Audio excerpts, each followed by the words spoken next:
Salam Pancasila.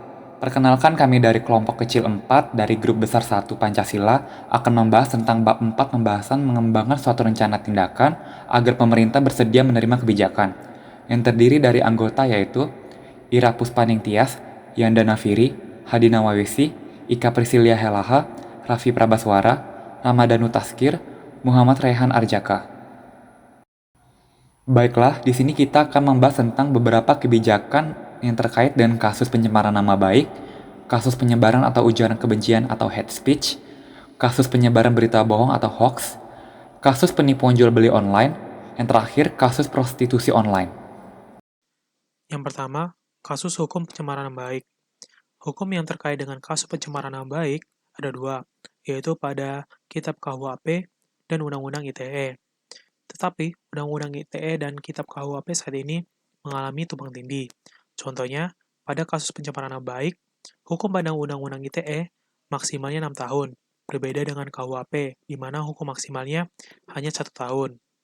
Kebijakan alternatif yang mana sudah disebutkan oleh kelompok sebelumnya, yaitu dibutuhkan Undang-Undang ITE yang parameternya lebih detail sesuai dengan hukum lain yang terkait, serta memiliki unit cyber crime untuk mendukung korban atau pelanggaran yang ada di dunia maya.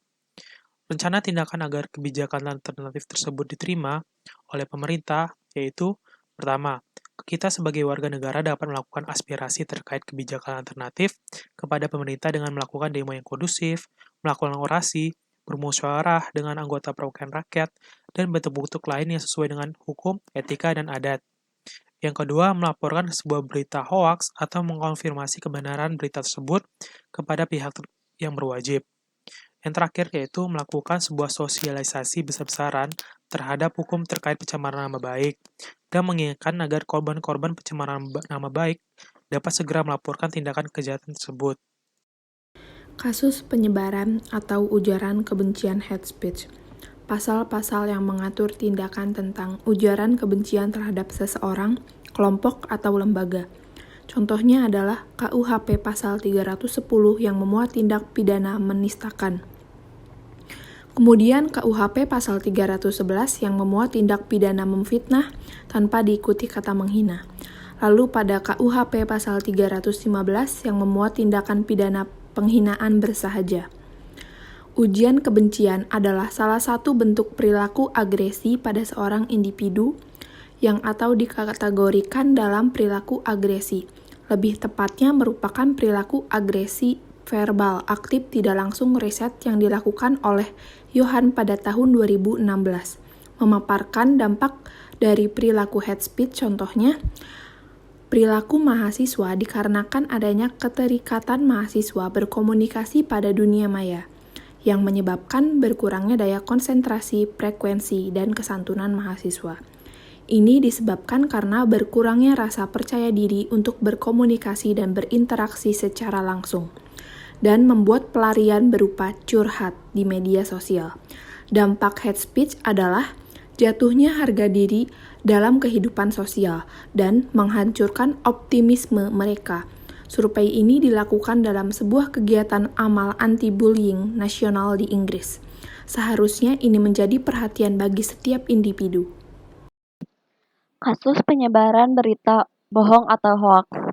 Dalam penerapan berdasarkan kasus-kasus yang berkaitan dengan penyebaran berita bohong atau hoaks, penegakan hukum pidana penyebaran berita bohong atau hoaks dilakukan dengan sesuai aturan Undang-Undang Republik Indonesia Nomor 19 Tahun 2016 tentang perubahan atas Undang-Undang Nomor 11 Tahun 2008 tentang informasi dan transaksi elektronik yang dimuat dalam pasal 45A ayat 1 dan ayat 2 sebagaimana dimaksud dalam pasal 28 ayat 1 dan ayat 2. Undang-undang lainnya yaitu terdapat dalam Undang-Undang Nomor 1 Tahun 1946 tentang peraturan hukum pidana yaitu dalam pasal 14 ayat 1 dan ayat 2 dan pasal 15 dalam pasal tersebut di mana kasus berita bohong dapat dikenakan dengan menggunakan undang-undang tersebut.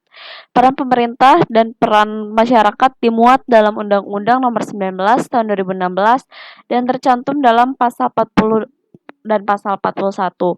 Aturan mengenai tindak pidana berkata bohong juga terdapat dalam pembaruan hukum pidana terdapat dalam RUU KUHP 2019, yaitu dalam paragraf 6 penyiaran berita bohong pasal 272.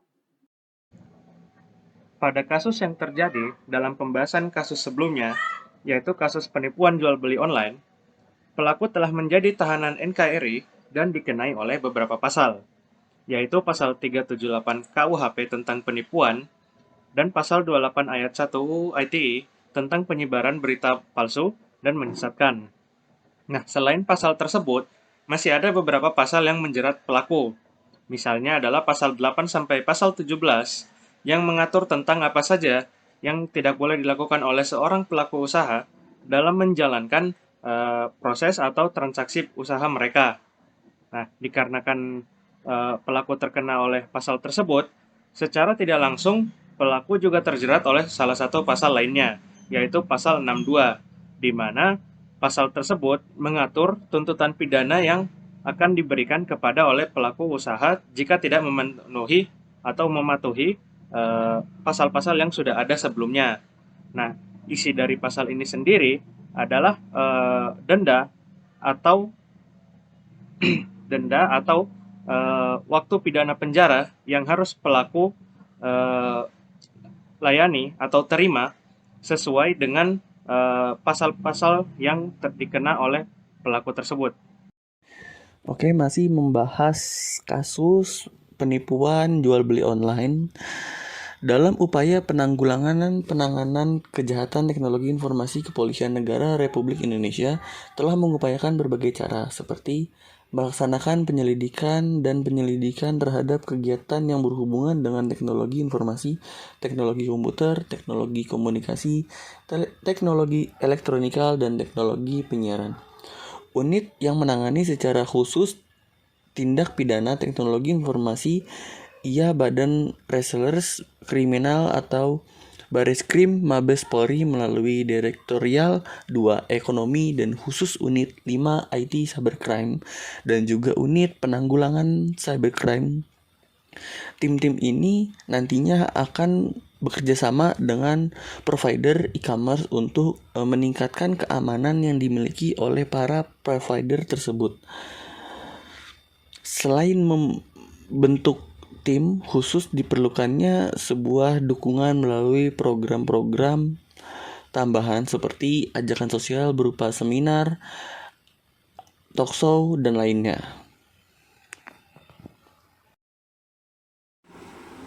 Kasus prostitusi online yang pertama adalah melakukan kajian perbandingan dengan negara lain. Kajian perbandingan pengaturan cyber prostitusinya itu dengan negara Swedia. Pengaturan mengenai prostitusi di negara Swedia dikeluarkan pada tahun 1900-an melalui Sex Purchases Act. Ketentuan tersebut mengatur bahwa ketika seseorang melakukan pembayaran untuk mendapatkan layanan seks, maka akan dikenakan sanksi pidana berupa denda atau penjara maksimal 6 bulan. Melihat aturan tersebut, pemerintah Swedia seakan berusaha untuk memangkas berbagai penawaran prostitusi yang kerap dilakukan. Salah satu landasan kebijakan Swedia terhadap pelacuran adalah pengakuan bahwa keberadaan kegiatan pelacuran tidak mungkin terjadi tanpa adanya permintaan atas perempuan dewasa, bahkan perempuan yang masih di bawah umur yang rentan terhadap eksploitasi seksual.